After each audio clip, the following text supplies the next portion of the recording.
Bali, pagkatapos nating mapinturahan yung mga hub, mga repaps, ang gagawin natin ngayon is ituturo ko sa inyo, papakita ko sa inyo kung paano tayo mag-align ng mga rayos sa hub, mga repaps. So, simplihan lang natin ha. Bali, meron tayo ditong hub ng pang TMX 155 at by 17 yung rim na gagamitin natin. At ang ilalagay nating rayos dito is Yaguso na chrome plated, mga repa pips. So, yung size nga pala ng ating rayos dito is 150 by 9. Mas maganda kasi kapag mag-a-align tayo is alam natin yung size, yung saktong size ng rayos natin doon sa ating i-align na rim at hub. Ayun.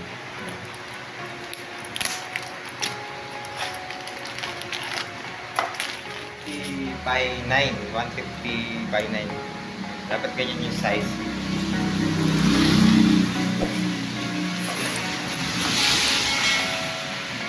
Pagka binuksan natin dito, Fred. Pag binuksan natin yung ganyan, pag binuksan natin yan, huwag natin pabayaan mag-iwalay. Yan, dapat, hiwalay mo lang yung ulo. Yung mga ganito. Chrome, yayamanin, chrome. Tapos, huwag mong pabayaan mag-iwalay yung mga rayos. Saka mo kunin. Kasi magkaiba ito eh. Iba yung sa dulo nito, iba yung sa dulo nito. Magkaiba yan ng ano. Ayan, magkaiba sila dyan, no? So, ito kasi panlabas. Ito panglabas. Ito pangloob. Ayan, no? So, kailangan pag hinila, pag ganun. Pag pinag-iwalay yan, kailangan pag pinag-iwalay mo yan, pag ganyan. Ayan, nilayan mo na daan-daan. Then, ito yung panglabas. Ito naman yung pangloob. Ganyan. Bali, mangyayari dyan, itong malaki yung yupi, ito yung panglabas. So, ganyan, palabas. So, yan, itong ibig sabihin sa labas. Ito namang maliit yung yupi, ito naman yung pangloob. So, kasi nasa loob. So, yun, nasa loob siya. Nasa loob. Bali ganun lang. Lalagay naman yan na alternate. Ito. Merong siwang sa gitna. Ay, reject. Reject yung pintura. Siyempre tayo pintura dyan.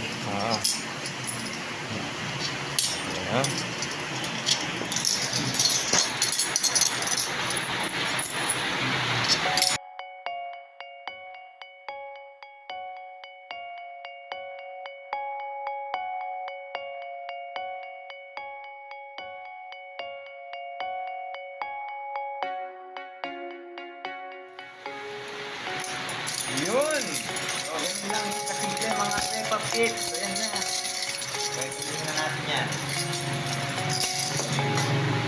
Kahit kanyang rim. Buksan natin. Galing natin.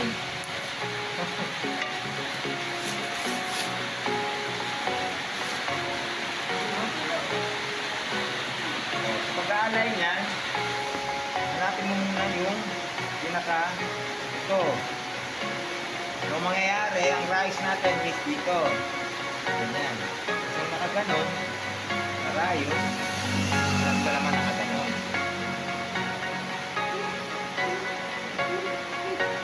Okay. So, pag set up naman ito, is apat.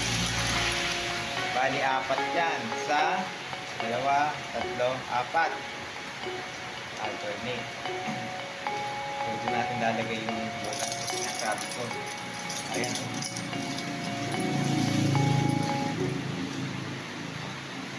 Ay! Wait. Natin. Malagas ko. Natin. Ayan, ha? So, ipasok lang. Dapat pala, niready ko yung ulo. May kagat pa.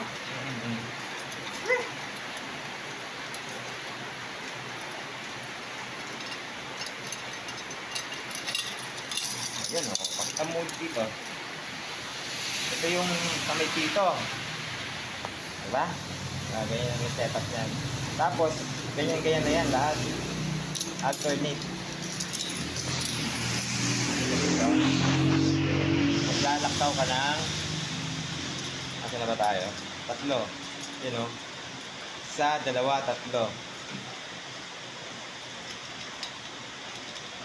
Yun o. So, ganun din yan. Ito na ganun. So, parang ganun din yan. 1, 2, 3. Ito yung ganyan lang yan. Ganyan siya. Tapos,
diba?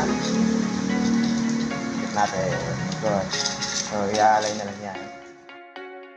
Bali, ang diskarte ko naman sa pag-aalay mga Repa Pips is pinipihit ko muna ng papasok yung mga ulo ng rayos. So, hindi ko muna yan pinapakahigpit mga Repa Pips kasi need yan na mai-align unti-unti. Hindi yan pwedeng batakin o higpitan agad lahat. Kasi pagka ginawa mo yun is mahirapan na natin tong i-balance. So, dapat pantay-pantay yung pag-ikot. So, sa diskarte ko yan mga Repa Pips.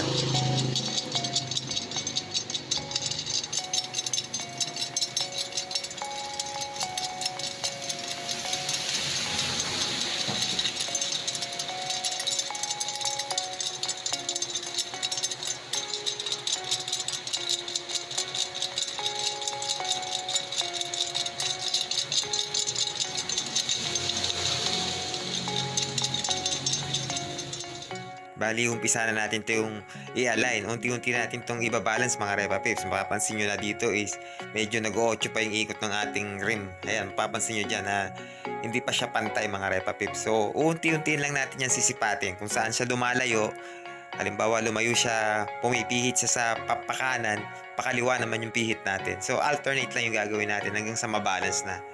Pero at the same time dyan, yung pag-ikot niya, hindi dapat yan oblong mga Repa Pips. Dapat sinisipat natin lagi. Hindi lang basta kaliwat kanan. Titignan din natin yung pataas, baba ng ating rim kung paano umikot.